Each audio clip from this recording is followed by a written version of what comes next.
Cancelado.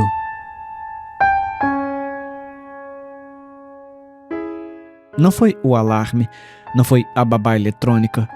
Outra coisa. Aviso. Sua assinatura do Plano Família expirou. Renove para continuar o acesso. Jason se sentou com o pulso acelerado. O lado da cama da esposa estava vazio. Lençóis macios, intocados. Isso era errado.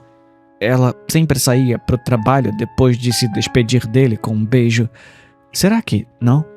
Ele cambaleou para o corredor. O quarto da filha brilhava em rosa devido à luz noturna. Ele abriu a porta. Berço, brinquedos, um leve cheiro de talco, mas nada de bebê. Apenas um leve brilho acima do colchão, como uma névoa de calor. A respiração de Jason engasgou. Ele tocou o berço, sentindo a marca de um corpo minúsculo ainda ali. Então, uma voz fria. Acesso negado. Por favor, atualize seu plano para interagir com os dependentes. Os joelhos de Jason cederam. Onde é que está minha filha? Sem resposta, apenas o zumbido constante da casa. No andar de baixo, a luz da cozinha piscou. Conta premium utilitário expirada. Água quente cancelada. A torneira pingou uma vez e depois congelou no meio da queda. Seu telefone vibrou, telas se enchendo de avisos. Amizade mais cancelado automaticamente. Interações sociais limitadas. Saúde básica, somente pronto-socorro. Dentista removido. Nível sensorial rebaixado. Cor revogada. Os tons do mundo se dissiparam, deixando tudo cinza. Jason verificou as imagens do circuito interno de TV. A tela piscou e depois se dissolveu em pixels. O acesso às imagens requer nível premium de segurança. Lá fora, a rua fervilhava de horrores. Vizinhos cambaleavam sem partes de si mesmos. Os braços de um homem decepados na altura dos cotovelos, afiados como se tivessem sido cortados da realidade. Jason implorou. Você também os vê? O rosto cinzento do homem não se mexeu. Não, eu não paguei pelo plano de supressão de medo. Mais adiante, uma coleira se arrastava pela calçada. Latia, embora não houvesse nenhum cachorro ali. O mundo não estava quebrado. Estava sendo escondido, dividido, protegido por barreiras de pagamento invisíveis. E Jason não tinha pago. Ele correu de volta para dentro, tremendo. Seu telefone vibrou. Oferta especial. Pacote reunião familiar. 50% de desconto por tempo limitado. Inclui cônjuge, dependentes e memórias compartilhadas. Renovação recomendada. Com as mãos trêmulas, ele tocou em comprar. Recusado. Método de pagamento rejeitado. Créditos insuficientes. Jason jogou o telefone. Ele congelou no ar e se desintegrou em pixels. Então, ele ouviu uma risada pequena, familiar. Lá em cima, sua filha. Ele subiu as escadas correndo. O berço brilhava fracamente, o amassado balançando, o peso invisível se deslocando. Ela era real. Então, ela tremeluziu e desapareceu. Apagada, o berço se achatou. O som foi cortado como um arquivo fechado. Jason lamentou. Suprimento de oxigênio. 3 minutos restantes. Renove o nível básico de vida para continuar. Cada inspiração soava mais alta. Cada expiração mais superficial. Ele agarrou a garganta. O quarto não estava vazio. O ar rodopiava ao seu redor, mas se recusava a entrar em seus pulmões sem autorização. Conta suspensa. Encerramento em andamento.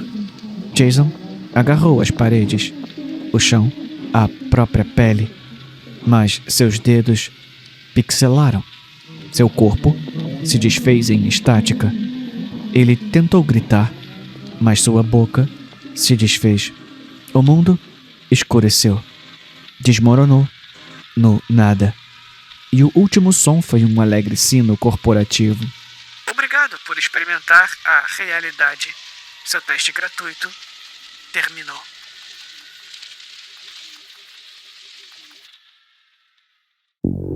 Raquel.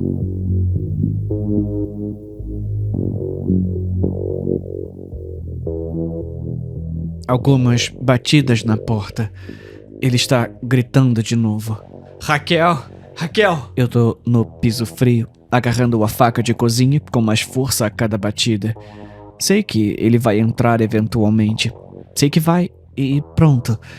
Então, fico aqui, deitada. O único lugar para onde me resta é a memória. A cada dia, preciso me lembrar mais e mais. Foi nosso primeiro Natal juntos. Tínhamos feito compras na cidade. Tínhamos acabado de comprar esta casa. Você pode ter o que quiser. Eu disse, qualquer coisa? Claro, dentro do razoável. Eu pedi um perfume. Ele insistiu que sabia qual eu gostaria. Eu nunca o tinha usado antes da minha vida. Cheirava a vinagre e vinho, ácido, escuro, outra pessoa. Mas os começos são tempos de mudança e parecia amor. Amor que te reorganiza. Meu cabelo, do jeito que ele gostava. As roupas que ele escolhia. Tudo o que eu era em relação a ele. Nada mais permitido. Nem trabalho, nem filhos. Só ele. Então, gradualmente, as coisas se desfazem, se desgastam. As arestas se aguçam. Você percebe que é mais fácil amar uma ideia do que uma pessoa e fica com raiva. Mas não fica com raiva dele, porque ele não entende isso. Você fica com raiva pelo fato de estar de volta onde estava e tudo continuar igual. Tudo, menos você, curvada para se moldar ao redor dele. Raquel! Ele grita novamente. Uma noite, porém, a primeira farpa, a primeira rachadura. Eu queria sair, só para caminhar, comer, existir fora deste lugar. O que tem lá fora que não temos aqui? Ele perguntou. Quando tentei sair, ele agarrou meu braço. Não. Foi isso. Um não, e nós dois soubemos. Então, na semana passada, encontrei a declaração. Uma conta que eu não conhecia. Dinheiro. Pra ela. 8 anos juntos. Desde então, houve presentes. Ele cozinhava. Raquel! Raquel! Ele não falava sobre ela. Claro que não.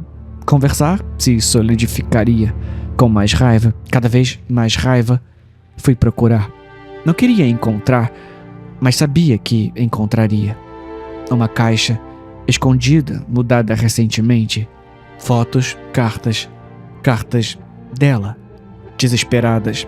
Cartas implorando para que ele não se machucasse. Outras o acusando de coisas do que ele poderia ter feito. Olhei para o rosto dela nas fotos e então eu vi. Vi no que ele estava me transformando. As mesmas roupas, o mesmo cabelo, o mesmo olhar nos olhos. Prendi meu cabelo como o dela. Desci as escadas. Disse a ele que estava indo embora. Ele gritou: "De novo não, por favor, de novo não!" E jogou a panela fervente em mim. A pele da minha perna foi arrancada enquanto eu corria. E agora, eu tô aqui. Faca na mão, porta tremendo sob meus punhos. Ele continua gritando, sem parar. Raquel! Raquel! Por favor, Raquel não é o meu nome, mas eu imagino que deve ter sido o dela.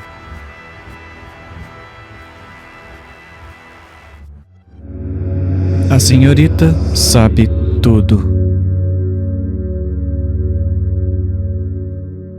Karen sabia de tudo.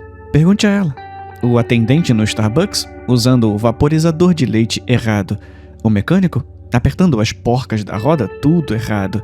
O professor? Bem, eu li um estudo que sua voz, uma serra elétrica anasalada, cortava jantares, filas de caixa e salas de espera. Certa vez, ela corrigiu um cirurgião no meio de uma consulta. Em outra ocasião, disse a um padre que ele havia entendido mal a Bíblia. Seus vizinhos a evitavam. Os colegas de trabalho se encolheram quando ela entrou na sala de descanso. Alguns silenciavam o grupo do condomínio sempre que seu nome aparecia. Outros recalculavam o caminho pelo corredor só para não cruzar com ela. Seu pobre marido piscava sem parar atrás dela em silêncio, como se estivesse protegendo e, ao mesmo tempo, pedindo desculpas ao mundo por qualquer coisa que ela fosse dizer em seguida. E ainda assim, ela persistiu. Corrigia o preço do pão na padaria, interrompia palestras com "na verdade" e fazia a fila do mercado andar para trás só para explicar a vantagem de um cupom inexistente. Em uma manhã de terça-feira, durante sua terceira palestra do dia, desta vez sobre como as nuvens eram, na verdade, feitas pelo homem, algo mudou.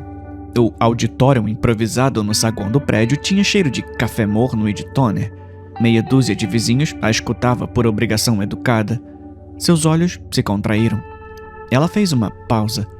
Um dedo ficou suspenso no ar, como se a frase seguinte tivesse se desenroscado dentro dela e sumido. Um silêncio, abençoado, lindo. Então, ela piscou, lenta, ampla, como uma coruja. "Ah", ela disse. Isso não tá certo." A palavra certo quebrou em 2 sílabas e a sala se inclinou para escutar. Ela cambaleou para trás, derrubando seu smoothie de couve. O líquido verde escorreu pelo ladrilho como tinta de quadro branco. Suas mãos agarraram as laterais da cabeça, os polegares pressionando as têmporas, como se procurassem um botão escondido.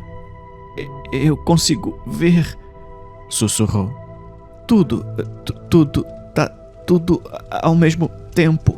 A voz dela agora tinha o timbre de alguém que acorda no meio de um sonho e reconhece o quarto pelo avesso. Ninguém levou a sério. Rick, do apartamento ao lado, riu baixinho. "O quê? Tipo a verdade sobre o pouso na lua?" Outra vizinha ergueu o celular para gravar, já moldando a legenda. #dramática. Karen gritou. Não de medo, mas de compreensão. O grito tinha notas de alívio, como se uma regra antiga finalmente tivesse se confessado. Ela viu o nascimento de quasares, testemunhou os últimos dias de civilizações extintas, viu ossos virarem pó e pó virar passado. Entendeu cada crime não resolvido, cada contradição quântica, cada mentira contada na história humana. Decifrou incontáveis línguas, há muito mortas e ainda não descobertas, e ouviu, entre elas, a gramática do vento e a sintaxe das marés. Soube onde a Voyager descansaria quando o nome museu deixar de fazer sentido. O tempo se fragmentou em sua mente. Páginas de agendas sobrepostas, aniversários coincidindo com velórios, manhãs que eram cópias de tardes futuras. Ela viu seu próprio funeral. Ela viu seu próprio nascimento. Ela viu cada momento de sua vida de todos os ângulos, inclusive aqueles em que não entrou porque alguém a chamou na outra sala. Conversou com a criança que foi e negociou com a velha que seria, somando todas as versões de um mesmo arrependimento. Eu não deveria. Ela ofegou. Eu não deveria saber disso. Ninguém deveria. Os olhos lacrimejaram, não por tristeza, mas pela claridade. E então, suou como uma rolha de champanhe, mas molhado, íntimo, acompanhado de um sopro. Um jato de vermelho respingou nos espectadores chocados. A cabeça de Karen, antes repleta de conselhos indesejados, agora havia desaparecido, deixando para trás um corpo caído e o leve cheiro de lavanda queimada. O respingo desenhou um arco perfeito no azulejo. Alguém pensaria, mais tarde, em apelidar aquilo de diagrama de Venn do impossível. Seu marido piscou 2 vezes, então, lentamente, pegou o telefone dela e o desligou. O gesto foi tão natural que pareceu indecente. As autoridades ficaram perplexas. Uma detonação craniana espontânea, gaguejou o legista. Sem precedentes, sem trauma, sem doença. É como se o cérebro dela estivesse simplesmente sobrecarregado. Tentativas de tomografia limpas, vasos intactos, nenhum aneurisma escondido, nada a que culpar, além do efeito de algo que não cabe em laudo. Claro, ninguém acreditava na verdade. Ninguém além do cosmos. Sabe, alguma força grandiosa e incompreensível finalmente se cansou de sua falsa onisciência. E então, seja lá o que isso for, lhe deu o que ela sempre quis: conhecimento absoluto. Não em partes, não em cursos ou em links, de uma só vez, como uma descarga. Mas as mentes humanas não foram feitas para isso. Não há dissipador térmico para o absoluto. Não se pode despejar o oceano em uma xícara de chá. Tampouco se reforça a xícara com fita adesiva. E Karen, bom, ela se despedaçou de dentro para fora, começando pela ideia que a mantinha inteira. Desde então, circulam boatos sobre pessoas que falam com um pouco de confiança demais sobre coisas que não entendem.